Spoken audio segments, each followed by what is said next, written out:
As artérias, então, a partir das principais, das artérias maiores, vão se ramificando pelo corpo e vão se dividindo. Podem dar ramos chamados ramos colaterais, que saem de uma artéria principal e vão para outras regiões do corpo. E existem também os ramos terminais. Você tem uma artéria grande que então desaparece, dando origem a dois ramos ou a duas outras artérias que iniciam a partir daquele momento. Por exemplo, a artéria carótida, aliás, a artéria aorta abdominal, quando passa pela região do abdômen, pela cavidade abdominal e passa entre os rins, ela dá dois ramos colaterais que são as artérias renais, direita e esquerda, e continua o seu trajeto. Mas, ao chegar na região pélvica, ela se divide nas duas artérias ilíacas, então ela deixa de existir e se transforma em duas outras artérias. Então, essa é a diferença entre os ramos colaterais e os ramos terminais. E essas artérias menores, então, elas vão se ramificando por todo o corpo, até chegar nas pequenas divisões microscópicas que chegam nos tecidos e nas células, que são as arteríolas. Nas arteríolas, o sangue, então, vai extravasar e vai para a região dos tecidos e das células fazer a troca de oxigênio com as células e receber o gás carbônico e o vapor d'água, que é resultado do metabolismo celular. E esse sangue, então, que era sangue arterial, se transforma em sangue venoso. O sangue venoso, então, vai voltar para o coração através das veias.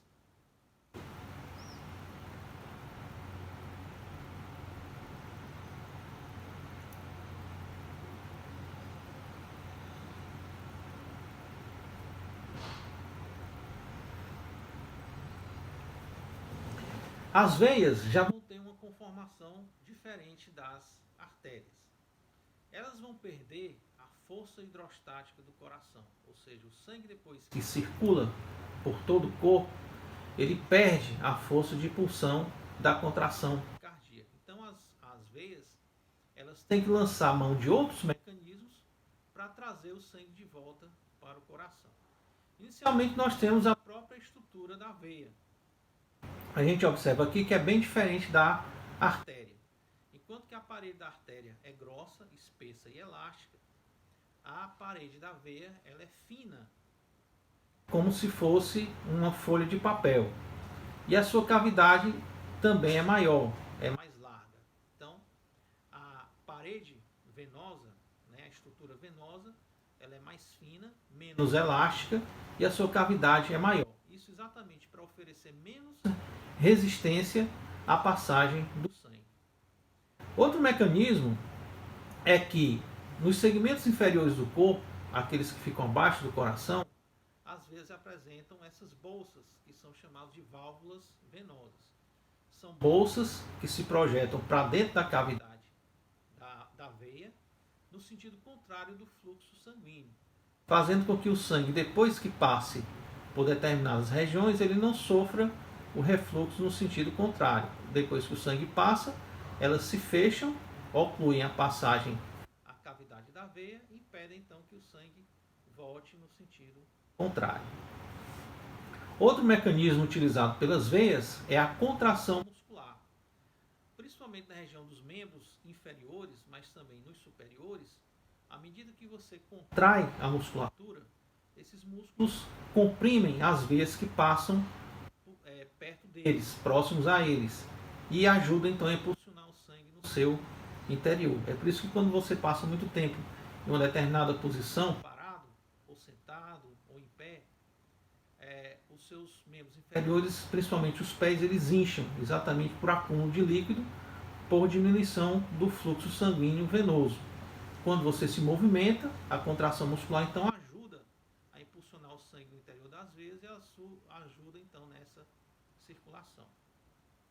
Outro mecanismo que é usado pelas veias é a quantidade.